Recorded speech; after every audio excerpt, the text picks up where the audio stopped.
Relax, the keyboard is off, the press box is closed, and the mic is just getting warmed up as the Guardian of the Blue Paint turned writer is about to enlighten us. The show where the writer is fresh off the presses and the ink is not dry. For this week's show, Flyers about to drop the puck, but are they ready? Season preview up next. Welcome to the Hockey Writers Inc. Join Lance and Steel as we bring you all the latest on the Flyers.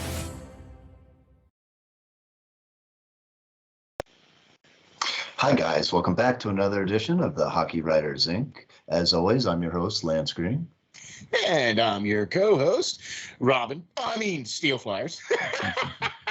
Sorry, I had to switch that in there. You know, come on.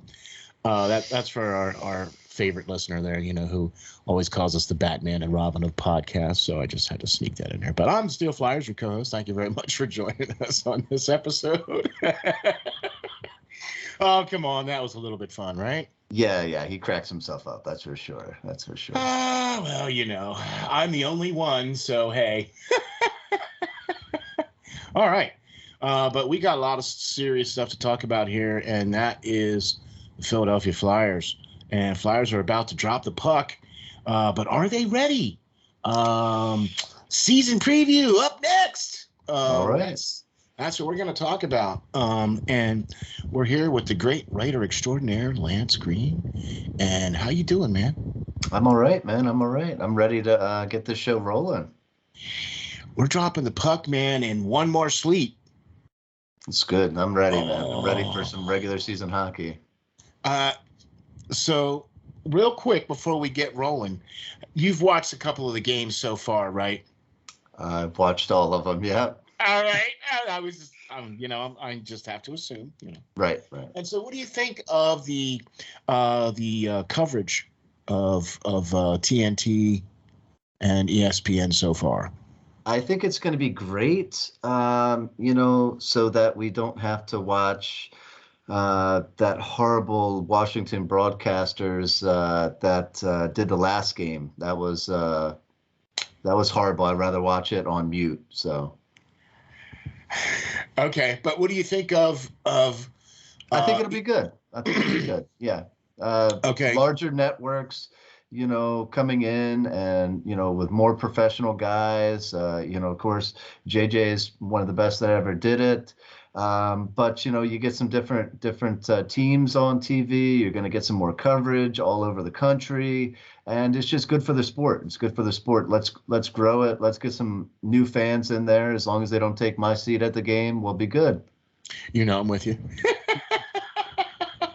I'm with you on that one for sure. And I just was kind of noticing, because I was watching the game last night, and I too am not a fan of the crop of game callers.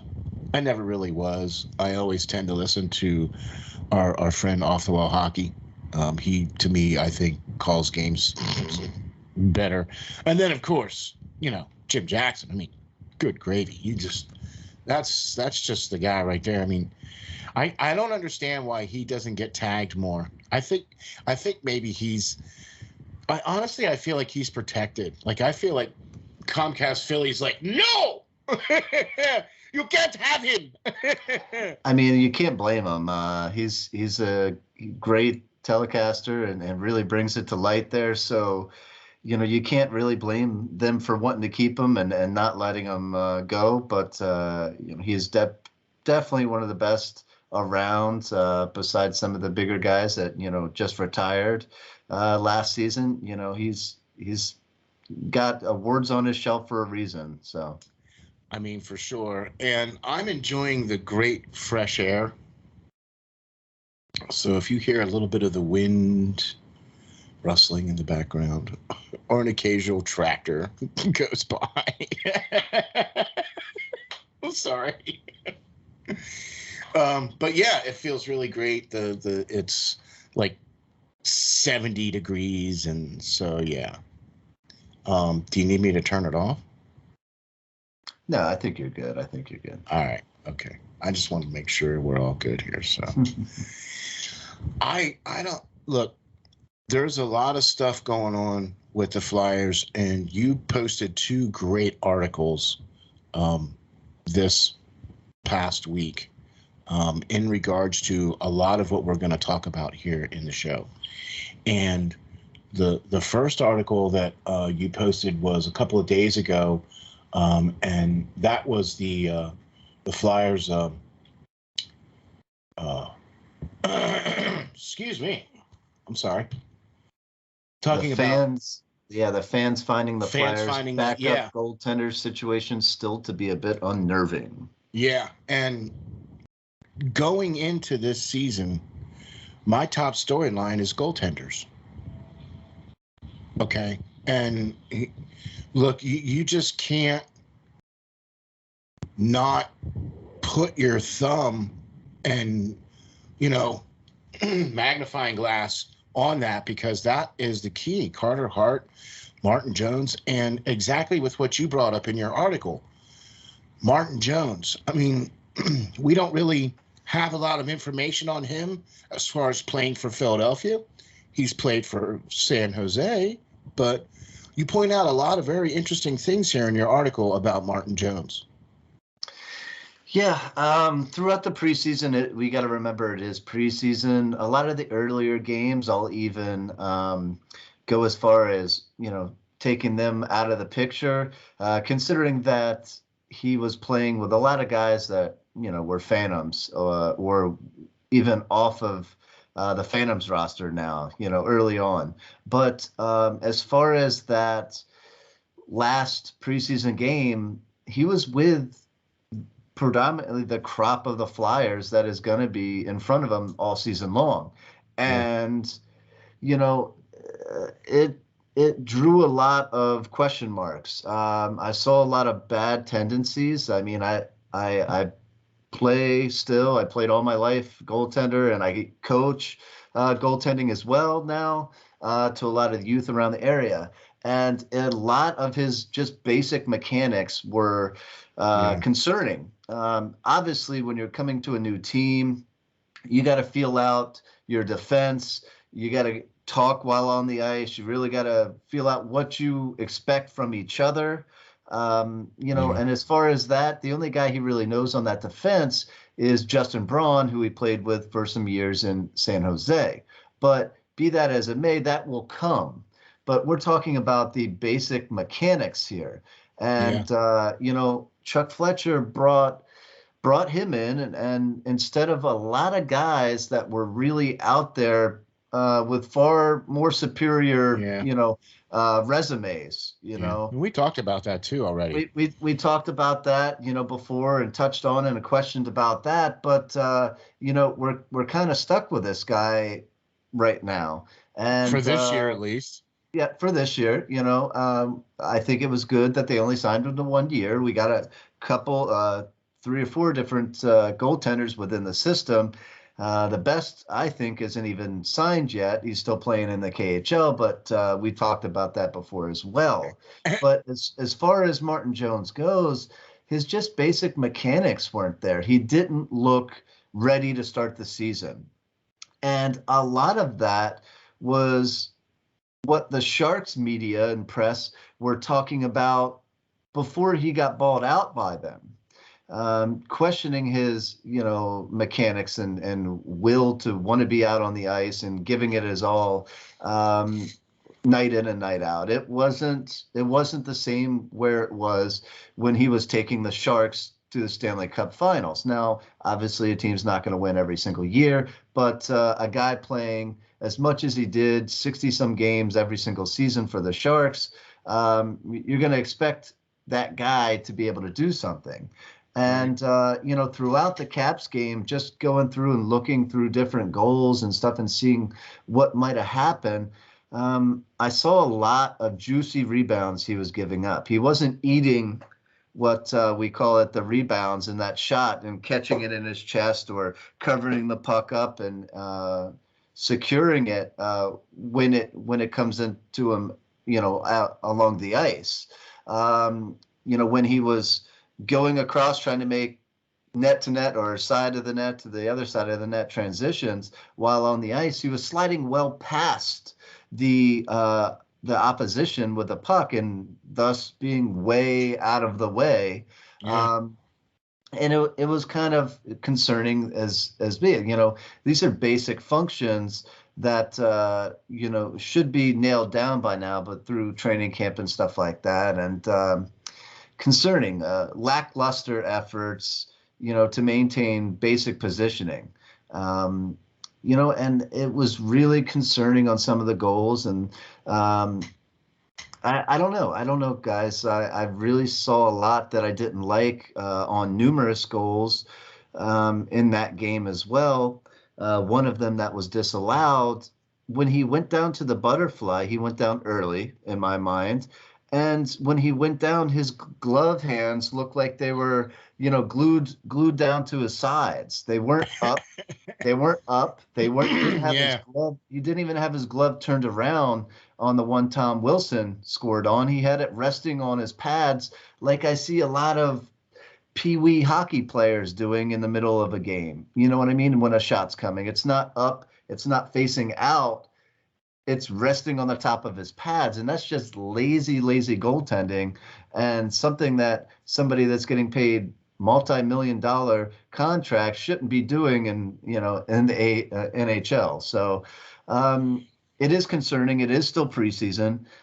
Hopefully he gets it together, but this is just scary for Philadelphia Flyers fans, because over the past 20 years, we really haven't had a consistent goaltender for any length of time that really has been able to come in. And we thought that with bringing Carter Hart back and re-signing him to a pretty decent deal, and he's coming back after a season that wasn't the greatest, we're hoping to better that goaltending position from Brian Elliott even. Elliott served as a decent backup, but he wasn't that 1A option that we've talked about in episodes past that we needed to be able to back up Carter Hart if he gets injured, if he doesn't seem to come back. But thankfully, to his credit, he seems to be on it in preseason alone, and he seems to be ready for the season. So that is a good point.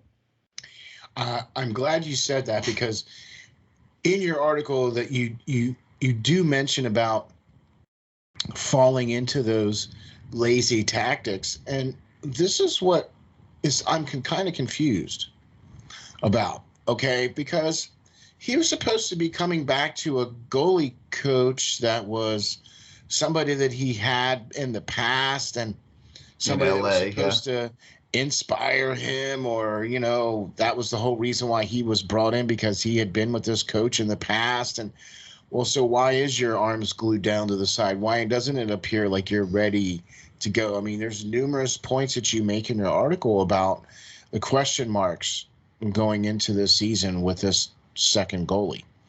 And I'm going to throw on top of that, because we talked about this last week. You wrote an article about this. I mean, our third goalie is who? Right now, it looks to be Sandstrom, who looks to be right. Majority of his games have been in the ECHL, at least for the North American side. He did play, overseas in Sweden and some of the top professional leagues, but it is a big question mark. We have three guys signed that haven't played a single game in the NHL, so that is concerning, as well, as we talked about in episodes past. I know, and that's why I think that goaltending is the biggest storyline going into the Flyers this year. Obviously, what we're going to talk about next is going to be, obviously the next storyline. But to me, I believe is that you have to go from the net out, and once you make the corrections to certain things, and then but. Like I said, I believe that Carter Hart needs to play like he did 2 years ago, or 18 months ago, or whatever you want to call it, or at least be some semblance of that, because that was pretty darn tasty. Okay, and if Martin Jones, however badly he does his mechanics or whatever, if he can stack a couple of wins together in some of these back-to-back games, because look, it's going to have to be a 60-40 split. There's no way you can expect Carter Hart to come in and play 60 games.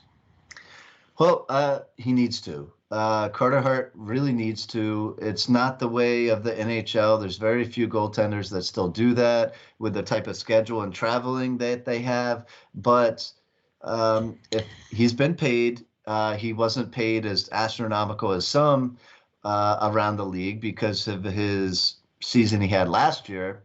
I think the Flyers. Yeah, and I think the Flyers were able to sign him back for a pretty minimum amount of money considering his talents. But that's great for them. But he's really got to come out and prove himself this year. Like you were saying, it is one of the biggest problems every year for the Flyers. But this much more rest on their shoulders because Chuck Fletcher has gone out and has traded big assets, and big-time players to make this team better this year.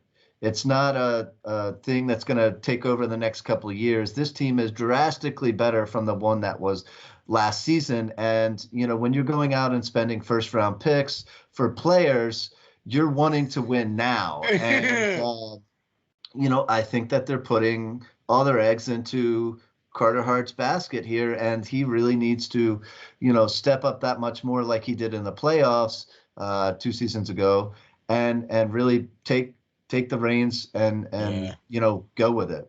It's funny that you say that because that's how I presented it basically to Jim Jackson when I did his season preview on his perspective, and I said Chuck Fletcher's pretty much pushing his chips all in by making these moves and doing these selections. And that is a perfect segue into our second storyline, which is Chuck Fletcher changing the culture here in Philadelphia, doing everything that he can, pushing all of his chips in basically to win now. I mean, he signed Couturier to an 8-year contract, right? That's a win now contract. Okay. If you ask me, I'm sorry, it is because of the amount of time and everything like that. To me, that's a win now contract. He got rid of what he felt, what the team felt was what they needed to get rid of, and they were able to trade away assets to bring in assets. And they brought in assets just like you talk about, where a number 1 draft pick was traded away and a player was brought in to play now. Ryan Ellis was brought in to play now. Cam Atkinson was brought in to play now. Keith Yandel was brought in to play now. Derek Brassard was brought in to play now. I mean, all these guys, this whole switcheroo, I mean, you said it. This is a completely different team than what finished the season last year. And all these guys he brought in are either AV/Fletcher guys, right? And or he's pushing all his chips in because this is a win now team, or at least a win now next year and the following. You know what I mean? Yeah, I think that, like we've said before, the culture of the locker room has changed. He brought in AV guys that fit his system. He brought in players that he drafted that were, beneficial to his organization before and helped them win when he was with the Wild. He brought in character guys with players that wore the A or wore the C on their chest before. So that is that is what it is.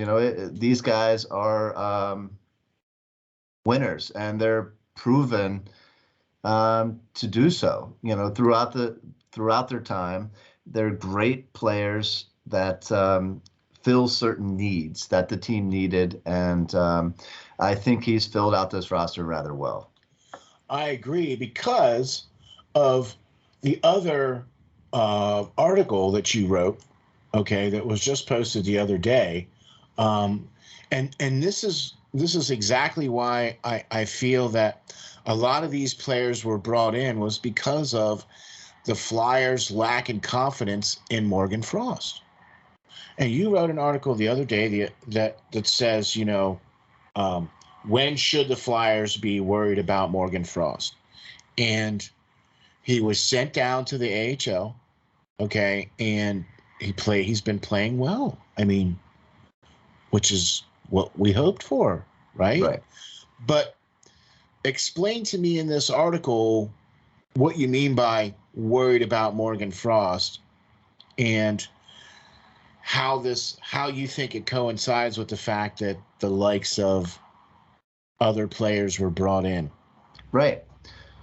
So, as this is a topic and a player that, of course, I've written on a couple of times now, and I've questioned, and in the past, I've really gotten some flack for it because a lot of people like him. Obviously, he's a talented player, but he's getting it a little long in the tooth as far as prospects go. He was supposed to be that golden prospect, and at this point, not making the team this season. Past 3 seasons, he was injured last year, but he was supposed to be thought of being that guy to make the team out of camp. And even though he didn't really stick around. He was sent back down that first year. He was hurt last season. He came in this year, bigger, stronger, a little bit faster. And finally, he failed to really finish still. He can't finish in the NHL level. And, as I got a lot of flack before, when I put this latest article out, I think after he did not make the team this year, a lot of people are starting to see what I've been saying for a while now and starting to question him. He is, of course, a 2-time 100-point scorer in juniors. We talked about that before. He has the ability. I think he does have that, but can he bring it to the NHL level is the question mark that still needs to be, finished. And right now, it's not looking very good. It's not looking very good. No. And it's not for the fact that he hasn't been given every opportunity. The first season he was brought up, he played with Giroux. Giroux, set up players, like Matt Reed and others to sit there, and Michael Raffle, of course, go and have career seasons when playing with him. He wasn't able to finish then. This offseason, he was gifted another golden opportunity when Kevin Hayes went down, and he played with the likes of Cam Atkinson and others, NHL players, every preseason game when other guys were stuck playing with Phantoms and different stuff like that. He was placed with top-level talent and wasn't able to put up any offensive points. He looked good in some draws. He looked good, defensively, but was unable to really bring it offensively like he was supposed to be brought in to do. Mm-hmm. And that it's getting a little concerning at this time. And I made a good comparison, I think, of a player that from years past for another team that reminds me of Morgan Frost, and that is Rob Shrimp, who the Oilers took in the first round back in 2004. Rob had 145 points for the London Knights his last year in juniors. Absolutely explosive player that everybody thought was just going to be the next big thing. And, once turning pro, he had success like Morgan Frost has at the AHL level. He's fun to watch at that level, or at least he was back then. Yeah. And, but every single time that he was brought up by the Oilers or brought up by teams after he was traded by the Oilers because he couldn't, take it to that next level, he really could not contribute much to the NHL game. He was a great showman and stick handler and stuff like that, and produced AHL All-Star seasons at the AHL level, but he could not produce in the NHL, and that's fine. Yeah.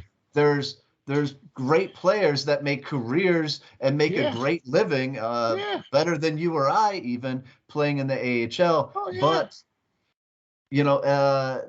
at some point you gotta be okay with him just being an AHL player, or are you going to go out and try to get something for him to win now? Again, Yeah. Move him for a prospect, move him for a player that can Something. contribute to the team now. Yeah. And, that's going to help out. With that being said, Chuck has a wealth of guys that he's come in and drafted. Frost is not one of his picks. It's a Hextall, leftover. Oh yeah, he's a yeah. And Chuck has brought in guys like Sammy and Tyson Forster and Wisdom and Elliot Dejournay and Connor McLennan, who all have seemed to progress so much. And most of those guys at 18 years old with Wisdom and Forster, they've jumped up and really played last year, even in the Phantoms, and excelled. So at this point, they're kind of right where Morgan Frost is already, with only being a year or two out of being drafted rather than 4 or 5 like Frost has. So, it brings some speculation to when is this guy going to click and when is this guy going to turn over? Scott Lawton was a guy that was thought of to take a long time. And, everybody seems to like him now, but he wasn't thought to be that scoring prodigy that Frost was supposed to be. He was supposed to be a top 6 forward. And I don't think everybody thought Lawton or even Sean Couturier were going to be that. They were going to be that defensive center to really stay at home, play that 200-foot game, which they are today. That's not really what Morgan Frost's game is about. He can play some decent defense, but that wasn't what he was brought in to do. Exactly. And, when you look around the league from that 2017 draft class, Nolan Patrick, who the team already departed with, already has close to 200 NHL games to his credit. Morgan Frost only has 22. Obviously some of the bigger names, Heischer and Calmaker, Peterson, all have, 100 plus, 200 plus games. They're also high 8 picks. But you look at guys towards the bottom there, and Nick Suzuki and Rob Thomas and Ilya Tolvalson for Nashville, Tolvanen. All those guys have more games and are succeeding in the NHL now that were drafted around the same time as Frost and, per the draft order. And it just leaves you something to be desired more from Frost. And I think guys and fans are really trying to hold on to him because no other real prospect was supposed to have that kind of, raw talent besides maybe Forster, who's developing pretty quickly. But they're just wanting more from this guy, but slowly they're realizing that they might not get it. When the NHL came out with their top 50 prospects, mm-hmm. and there were 2 players on that list from the Philadelphia Flyers, and Morgan Frost was not one of them. Okay, so that to me is telling when they had 2 players on the list, which were Tyson Forster and Cam York, of course. Okay, but the fact that he wasn't on that list and those 2 guys were, I mean, I really feel that, how much more rope are we going to give this guy? You know what I mean? Look, I'm not trying to take anything away from Morgan Frost at all. Okay, and he very well may be like, this might be that clubbing over the head year for him. I mean, look, anything could happen.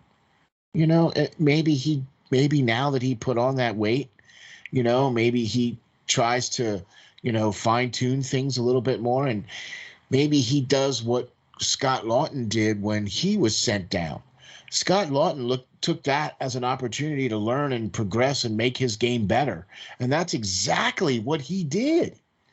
And he made himself into a top 6 center or a top 6, forward for the Flyers.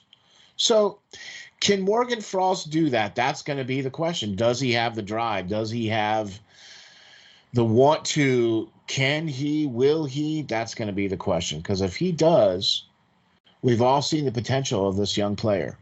He does have the the makings of a really, really good player. And that's why I can understand from that perspective why people would want to hold on to something like that. I mean, because it makes sense, because it's like, the old Flyers adage. Yep, they're only good until they get traded away and they go win a cup somewhere else. I mean, how many times have we seen that with the Flyers where they trade away these great young players and they go win a cup or stuff elsewhere? Yeah.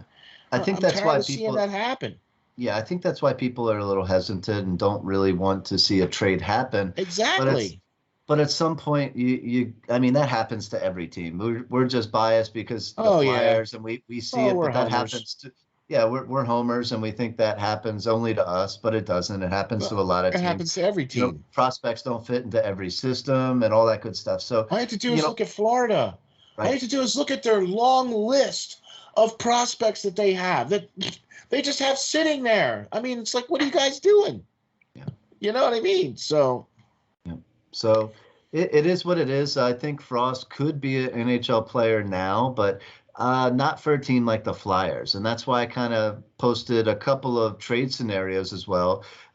If the team were to, at some point, think about trading him if Hayes continues to maybe be out a little too long for their liking, or if they just want to get some prospects back in a sense to yeah. rebuild the farm system in a place maybe they need some more help in. The LA Kings would be a great fit with Byfield going down. Everybody thought that he was going to be, stepping up into a NHL role right now. Yeah.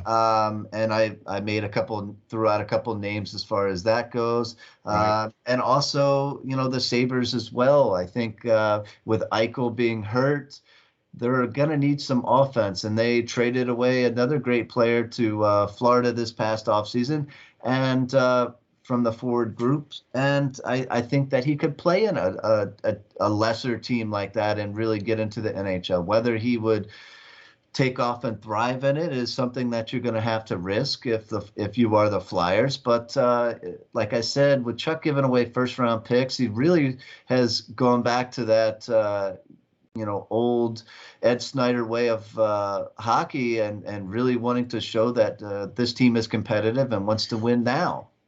Well, I don't think he's quite gone That full far? on.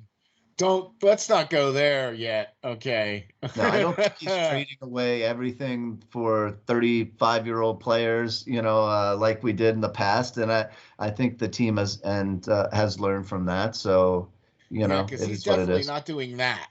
Right. He's bringing trading back away. quality players, that Yeah. have years left. Yeah. Right. See, if Clarkey could have just done that, if he could have just gotten players that had, contract time left, I think the Flyers maybe could have possibly. I mean, hey, it's all what if, right? It's all speculation. But Right. I really believe, though, that with Frost, with the organization's lacking confidence in Frost, that I believe was one of the reasons why players like Nate Thompson was brought in, players like Brassard were brought in, and then they went out and, picked up some other players off the waiver wire too that we're going to get into in a little bit. But I mean, that in and of itself speaks volumes when they would much rather go pick waiver wire guys up than bring you up. I'm glad you said it and not me. I'm tired of being the bad guy. But I mean, look, I can only just, I'm an observationist. And when they send you down and then, they realize that they're going to need some more help and they don't call on you, they bring guys off the waiver wire. And the guy that they brought in off the waiver wire is going to be in the opening night lineup. Okay.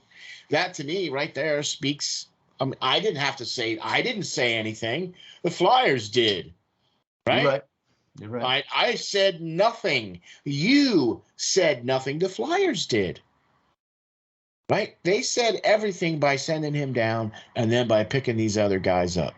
And that I think is part of this whole culture change that's going on here, that Chuck Fletcher is doing, and that's why I feel that he's kind of pushing his chips all in. You know what I mean? Because he is trying to make this culture change, and he is trying to do all these things to try to make this team better. Not only just to, like,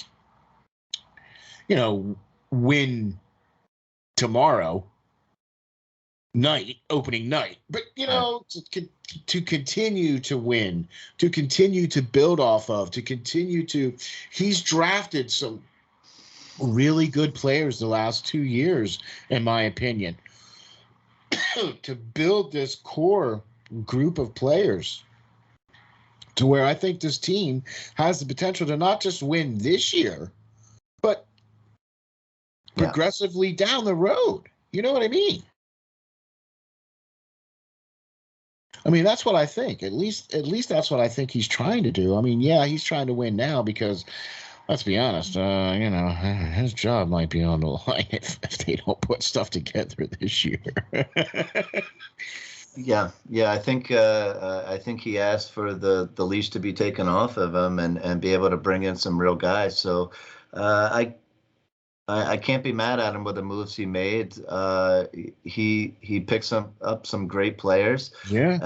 That all fill those open holes that we had, or those slots where people just weren't really working. He pushed them out the door and said thanks but no thanks, and don't let the door hit you. Exactly. Look, admittedly ate a lot of crow. Blamed Fletcher for the team's issues from last year, and I was very, very deftly corrected by the great Jim Jackson, saying that it's all going to depend on how much stock Fletcher puts in last year. And apparently he took a lot of stock in last year. Okay. And he apparently realized that what he did was clearly there were some mistakes made, but everybody makes mistakes, and I was very overly critical of him. But I have to say that I really like what he's done to this team for this coming season. Now, that being said, using your term, do you feel that even, let's say, the face of it right now, do you feel the Flyers can be do you think they can be a contender? Do you think they can at least make the playoffs? I mean, this is that year where we're supposed to make it, right? Sure. But I mean, can we? Are we really? Can we? Well, let's look at it. The Flyers are tenfolds better in my mind than they were last season. And teams, a lot of the bigger teams around the league that were good, have taken a step back. I think Tampa Bay has taken a step back. They lost a lot of good pieces. Obviously, when you win a couple of cups and people going to want some more money, with the Kraken taking a very good player from them, that'll hurt their depth a little bit. Even some of their AHL players got taken from them in the waiver wire. So that was going to be some of the players that could have filled in for them. You look at the Hurricanes, as we were talking, just previous off camera, you're looking at the goaltendings drastically different there. I don't know how you let, that guy go, but whatever. And you let your best defenseman go. You didn't pay him. And that's a big thing with Carolina. Why they can't stay. They're a great young team, and they have an amazing coach in my mind with Roddy Brindamore down there, doing a great job with them. But they lost some big pieces because they're not willing to open up their wallets, and that's kind of been the downfall for them. They don't really believe in paying a goaltender, so it is what it is. With that, I think a couple of teams are getting a little older. The Penguins are getting older. Both Malkin and Crosby are hurt right now. They don't have any draft picks because they sold all of them away for year after year after year. So there's nobody really in the system, in my mind, that is up and coming. The Islanders are a strong team. They're going to be there.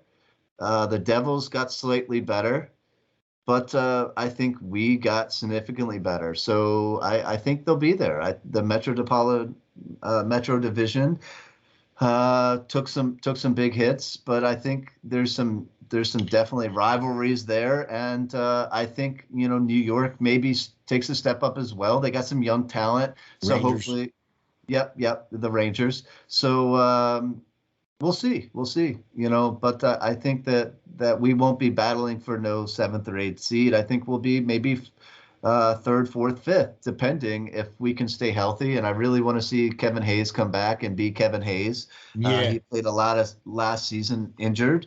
And I think that both Chuck Fletcher and AV have really put a lot of faith in him and brought in a lot of guys that he knows personally and that he played with previously, and really are trying to build around him because, company. yeah. Let's face it, Giroux is getting older, and Hayes and Couturier are going to be the face of this franchise moving forward.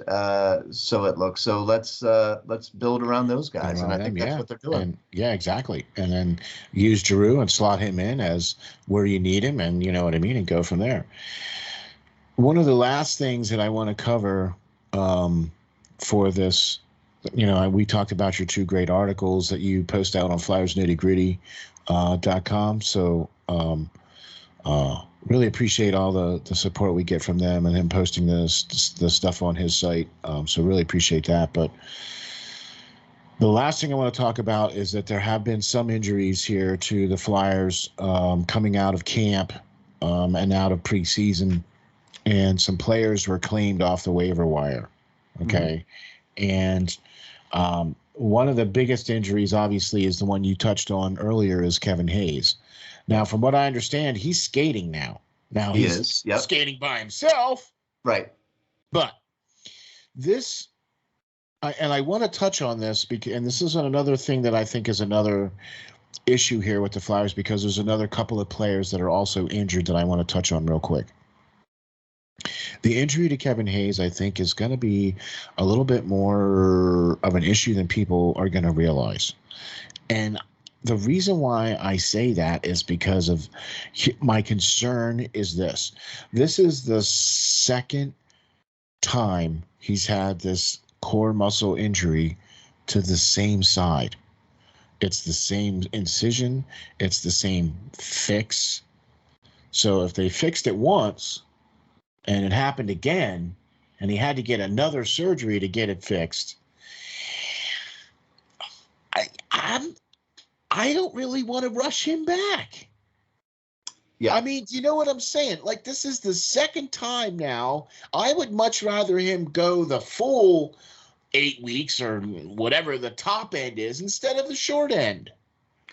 Yeah, I'm a little scared. I don't know if it was really Kevin being Kevin and wanting to get come back, early. He misses the team. He's always around the rink right now. No, I know. And in the locker room, and that's great. But I don't know if it was that or if the team's, thinking he's healthy enough to come back. But I'm with you. I'd rather see a healthy Hayes come back in the lineup. It is some big skates to fill. He was one of the best team's offensive powerhouses early on. Agreed. Before he got injured last season. Agreed. But, I think guys like Scotty Lawton and Broussard are going to be able to fill in. Hopefully, you don't have Voracek here anymore. You got a great player in Cam Atkinson that can make up that difference offensively if given the puck. He showed that last game against the Caps by netting rifling in 2 amazing shots. I know. That's what I wanted to see from him all preseason. I put some tweets out early. Why is this guy looking like Voracek? I want to see him look like Gagne and shoot some pucks. Obviously, we all knew that was coming, but I just wanted to see him. Yeah, right. And that guy's got one heck of a shot. Yeah, he's got one heck of a shot. That's going to be an exciting piece to see throughout the season. So I hope that those guys will be able to fill in for Hayes. But yeah, that is concerning to me. That same injury, same spot. Hopefully it can come back and be healthy and fixed and pick up where he left off last season early on. With his injury and with the type of injury that it is and everything else like that, and with the player that we just recently discussed being Morgan Frost, the Flyers claimed two forwards off the waiver wire, and one of them is going to make opening night roster, and that's Patrick Brown from the Vegas Golden Knights, a center from them. And he was placed on the waiver wire and was quickly snatched up by Philadelphia, and he's on the list to make the opening night roster as a center.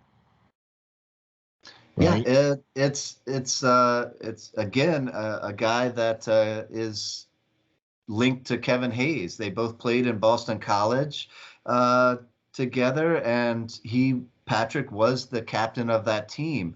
We're talking about leadership guys again here. He has been a winner pretty much everywhere he's been. He won a championship with Boston College. He won a Calder Cup trophy in the AHL with the Charlotte Checkers, Carolina's farm team. But currently he doesn't have a whole lot of NHL experience, but he has won everywhere he's been. He's 29 years old. He's 5'11", 214 pounds. That's a pretty thick individual. That's a thick dude, man. Yeah. So although he's not the tallest of players, at 5'11", you put skates on him. He's 6'1". Yeah. So he does play the wing as well. So he can be a little versatile if people come in and out of the lineup. He potentially could fill in with that. But that leadership role, those guys that we've talked about previous shows with all those names that Chuck brought in this season, here comes another one. He was captain of BC in college. He was captain for the Checkers of the AHL, the Charlotte Checkers for Carolina's team.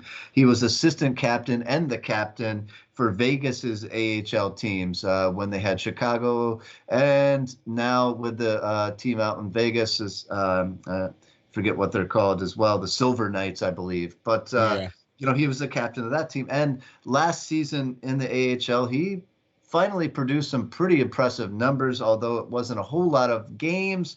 He played 9 games for them, where he scored 3 goals, 5 assists for 8 points, almost a point per game player in the AHL last season. He brings some experience with his age, and he brings that winning atmosphere, that knowledge, and that leadership that the Flyers have seemed to covet so much. Gosh, that's very telling, because the next guy they claimed as well from Vancouver was the Zac McEwen. McEwen. Sorry. 25-year-old. I researched that one. That's all right. Yeah. But the Vancouver righty, 6'3", 205 pounds. I mean, yes, sir. This is why I wanted to talk about this, because this is why I also wanted to bring up the whole thing with Frost, because I think it tied perfectly in with your article, and it ties perfectly with what's going on here at this organization. And it's also backing up what the Flyers continually are telling us, that Frost is not ready to be an NHL player for them, by going out and getting these guys on the waiver wire. You know what I mean? So give me a little bit of information here on Zac. Sure. Zac is a right wing, like you alluded to. He's 6'3", 205 pounds. He's 25 years old, so he's fairly young still. He's a gritty power forward. He back checks. He plays AV's 200-foot style game. He wins puck battles in the corner. I don't think many people want to go in a corner with him, besides maybe Char or something. Besides maybe Char or somebody like that. But last season he played a lot in the NHL. He played 34 games for the Canucks. Not too many points, but he did a lot of little things well. He was a contributor, maybe not on the scoreboard, but throughout. those minor stats and what you look for those depth forwards. He will drop the mitts. He's not maybe the best guy I've ever seen. He throws some heavy punches. If they connect, they'll do damage, but I think he could clean that part of his game up as well. But the thing is, he's willing to go to bat for his teammates. And like we've seen in these last couple preseason games, a lot of the guys we brought in with Ramus and all that, Ristolainen and others, they will, stick up for their teammates. They will finish their checks. And it's becoming more so like the teams of old. The people are going to fear coming into, that Philadelphia parking lot down on South Broad Street. So that's it, a complete game is what we're seeing. Exactly. Playoff teams, with Tampa, with Vegas, with so many teams, they're beating and banging. And New York Islanders, they're gritty players, and I think that Chuck has brought in those guys that can play that style too, to compete for a 7-game series in the playoffs. See, so all those times we were talking about it and making fun of it, and really secretly Chuck was listening to our shows. That'd be nice. Yeah. Because it's like everything that we talked about, he addressed. Everything that we talked about. I mean, even Jim was talking about it too. He felt like a lot of these boxes were checked off. Yeah. They got top line defensive pairings. They got, some offensive depth. They got some offensive players that are shoot first players. They got leadership type players. They got rid of the guys that, aren't buying in or not coming along, or they can use to trade for assets to bring in, or whatever the case is. And for the first time in a long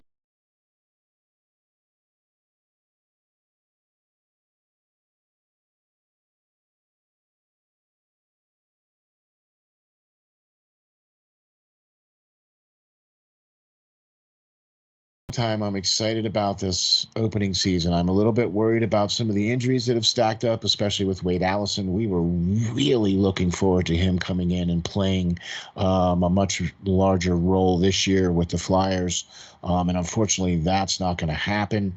I'm also really impressed with how some of the new players have come in and played. I'm really impressed with how Yandel has played. I like For sure. I really look. I was an admirer of his game when he played in Florida, and then when Ekblad got hurt, he stepped up, and it was past his game to be playing that amount of time. He's not a number one guy, right? And so if you play into his strengths, which is what Philadelphia is going to do, then he is going to be an amazing player, a great distributor of the puck.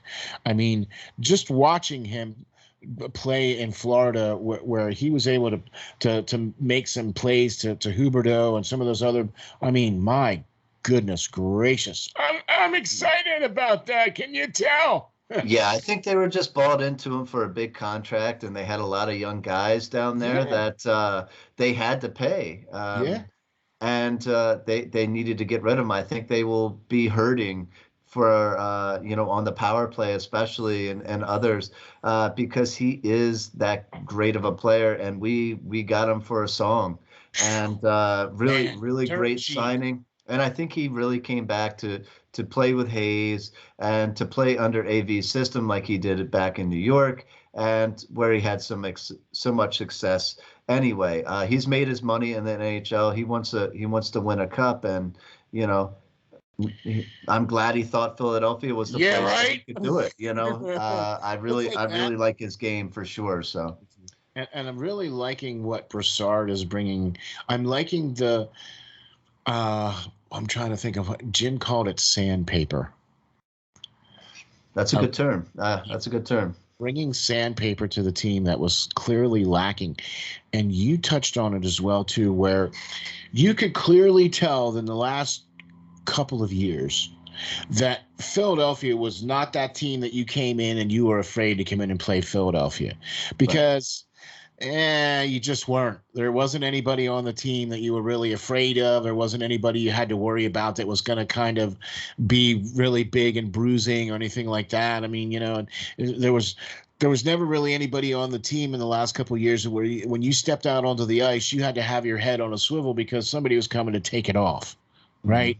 And it's not that being malicious or anything. It's just because that's the game that needs to be played, right? It's the nature of the game, yeah. That's what I mean. You know what I mean? And so, but it feels like that door is swinging back the other way, where you said it, where it feels like Flyers hockey of old, where people get upset that, oh, we're playing Philadelphia tonight. Oh, break out the ice bath.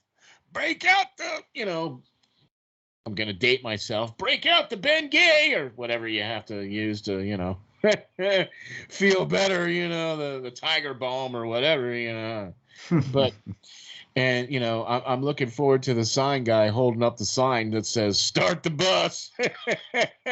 You know what I mean? But that coming into the Wells Fargo Center that's what I think, what I mean by changing the culture, changing things that's going on this team, and making it so that teams don't want to come and play in Philadelphia. And I think that has been accomplished by Chuck Fletcher, by the players that he's brought in.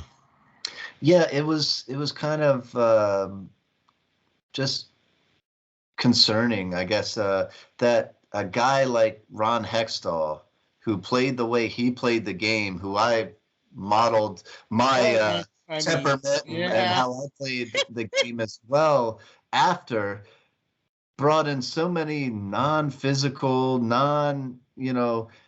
gritty players, and was just more about the finesse and trying to get the guys that could score.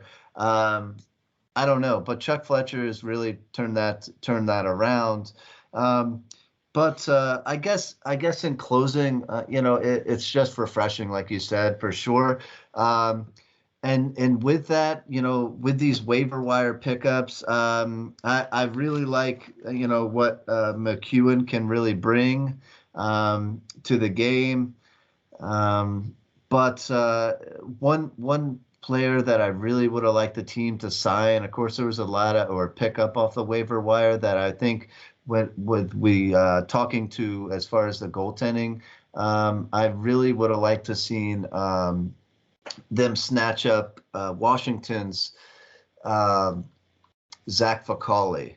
Now Zac was a phenomenal talent that was drafted, probably one of the best goaltenders from junior hockey.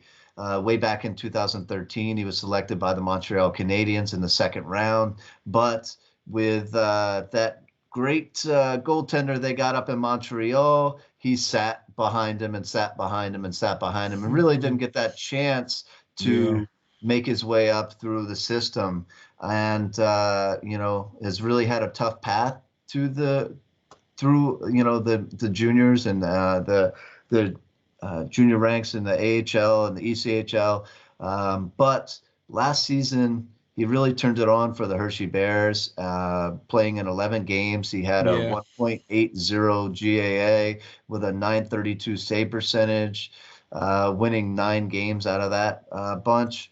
I really would have liked to seen him come in, and even if he sat with the Flyers and was just a third goaltender, if they didn't want to lose him for sending him down, he only makes $750,000, and I really think that would have been. There's a couple other names that could have been out there as well. Malcolm Subban and all this stuff. Players that could have potentially helped. I'm not really a fan of Subban, but that goaltending, that backup goaltending position is just a little scary for me. I'm with you. So as far as bringing in Patrick Brown, he seems to be a good player and a good leader. But we have Broussard, we have Giroux who can play center, and we have Scotty Lawton who can play center. We have Nate Thompson who can play center. Not everybody on the ice needs to be able to take a face-off. People lose and get kicked out of face-offs, but I think I think we're good there. I Yeah. didn't really see the need for maybe Patrick Brown as much as maybe a guy like Zach McEwen to come in, but we shall see. What do I know? Yep. We shall see. That's for sure. So, well, with that, man, I'll tell you what, I think we got a really good one here. I'm looking forward to this Flyers season. I'm looking forward to them having a successful season. I'm hoping that they have a successful season. At least that's what we're looking forward to here. We'll see how it goes for sure. So, Lance, why don't you tell the folks how we can get all your great articles and where we can get you and follow you?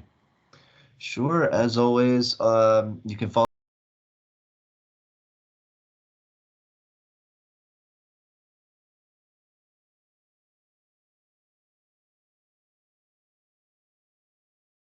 me on Twitter at LNGBASSIST, the numbers 39. All my articles are posted on Flyers Nitty Gritty, as well as SteelFlyers, where you can find this show, as always, YouTube, everything. It's all out there. Of course, my main man here puts everything out on Spotify and all those great Apple Music and everything else that he could probably speak on better than me. So you can find us pretty much anywhere, guys. Yeah, man. Thank you very much for taking the time out, man, to be the writer extraordinaire, the guardian of the blue paint turned writer. Thank you very much. I'm Steel Flyers. You can find us at www.steelflyers.com/link/Hockey Writers Inc. That's where all of our shows are. You can catch all that right there. And we'll be hopefully bringing some special shows for you this year. And hopefully here real soon we'll have some swag. The order has been placed. So we're just waiting for the notification to come pick up. There'll be Hockey Writers Inc. T-shirts. That's right, folks. Hockey Writers Inc. T-shirts. Oh, yeah, baby. Be looking forward to that. You can follow me on Twitter at SteelFlyers52. Thank you very much for watching. We'll catch you guys all next time. Just remember out there, folks, enjoy the hockey. And we will be dropping the puck here for Flyers hockey tomorrow. And enjoy our preview show with the great Lance and Steel Flyers. Thank you, folks. See you guys.